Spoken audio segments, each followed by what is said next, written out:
కడపలోకి భాగంగా ఫస్ట్ మనం ఇన్ఫ్రాస్ట్రక్చర్ని ఇంప్రూవ్ చేసుకోవాల్సిన అవసరం ఉంది. ఏదైనా ఒక నగరం కానీ ఒక ప్రాంతం కానీ అభివృద్ధి చేయాలంటే ఫస్ట్ ఇన్ఫ్రాస్ట్రక్చర్ డెవలప్ కావాలా.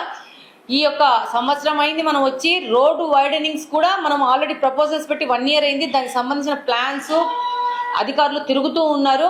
అవి కూడా ఆల్మోస్ట్ ఆల్ రెడీ అయిపోతున్నాయి. కాబట్టి రోడ్ వైడనింగ్స్ కానీ దాదాపు ఒక 2-3 ప్రాంతాలను మేము ఫస్ట్ మోడల్గా రోడ్ వైడనింగ్స్ చేయబోతున్నాము. అవి చేసి ఆ ప్రాంతాలను సరి చేసి మళ్ళా అక్కడున్న వ్యక్తులను తీసుకొచ్చి మనం ఎలా ఇండస్ట్రీస్ పెట్టాలి, అక్కడ ఎవరైనా నష్టపోతే వాళ్ళకి వేరే చోట అయినా అవకాశం ఇచ్చి వాళ్ళు ఉండే విధంగా సరైన అరేంజ్మెంట్స్ చేసి ముందుకు పోవడము. అలాగనే మొన్ననే ముఖ్యమంత్రి గారిని కలిశాను.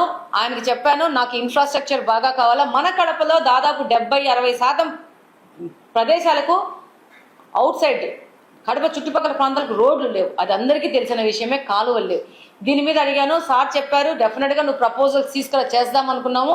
ఈ యొక్క P4లోనే భాగంగానే దీన్ని కూడా ముందుకు తీసుకెళ్లేసి శివారు ప్రాంతాలంతా ఒక పర్ఫెక్ట్ ప్లాన్లో, అంటే ఈరోజు చేసినట్టు కార్పొరేషన్ క్వాలిటీలో కాకుండా ఇంకా బెటర్ క్వాలిటీలో రోడ్స్ వేసి ఫ్యూచర్లో ప్రాబ్లం లేకుండా, ఏదో ఒకసారి రోడ్ వేసామంటే అది 50-60 సంవత్సరాలు నిలబడే విధంగా మనం ముందుకు పోవాలన్న ఆలోచనలో ముందుకు పోతా ఉన్నాము. డెఫినెట్గా ఇవన్నీ చేసుకొని కడప అభివృద్ధి కోసం ముందుకెళ్తున్నాము.